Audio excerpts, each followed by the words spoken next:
Créer un méga-projet comprenant des espaces de bureaux et un développement résidentiel, tout en se positionnant comme un hub pour de grandes entreprises logistiques internationales, tel est le pari lancé par le groupe Omnicane avec son projet de Smart City appelé Mon Trésor.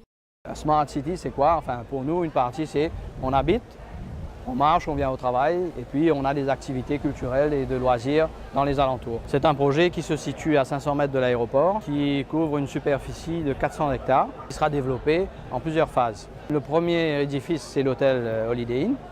Donc on a déjà commencé quelque part, mais enfin là vraiment on rentre maintenant dans la phase Smart City avec la construction avant la fin de cette année-ci d'entrepôts d'une compagnie sud-africaine qui s'appelle Shree Properties. Donc ils vont eux commencer avec 20 000 m² d'entrepôts.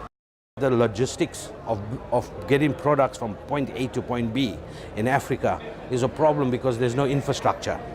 So we are now attracting the air route by plane. And the idea was to tie in with King Shaka Dube, who's our partner in South Africa. And we based ourselves in the airport. We then said we want to get out of Africa and look at the islands surrounding Africa. So we invite the people that we have, which is Unilever, DHL, our own tenants, Samsung, to share in all the space that we occupy in Africa, starting in Mauritius. Nous sommes aussi en relation avec une compagnie qui s'appelle Agility, qui est le numéro 4 mondial en termes de logistique.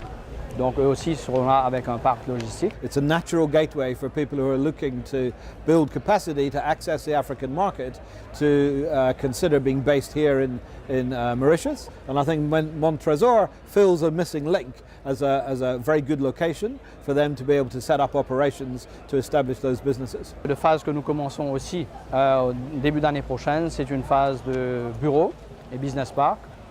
Et là, nous avons un partenariat avec un equity fund sud-africain qui s'appelle Eris. Et eux, ils se sont engagés à mettre en equity 80 millions de dollars pour la construction des phases résidentielles. Ayant à cœur le respect de l'environnement et des normes énergétiques et d'occupation des sols, le groupe mauricien a séduit la Banque européenne d'investissement qui a décaissé 100 millions de dollars pour ce projet. Au départ, nous a financé le Master Plan.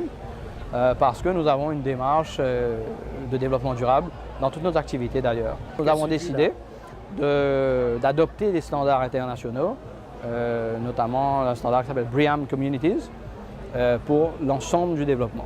Il y a certaines choses qu'on peut faire et d'autres qui vont venir avec les phases d'après.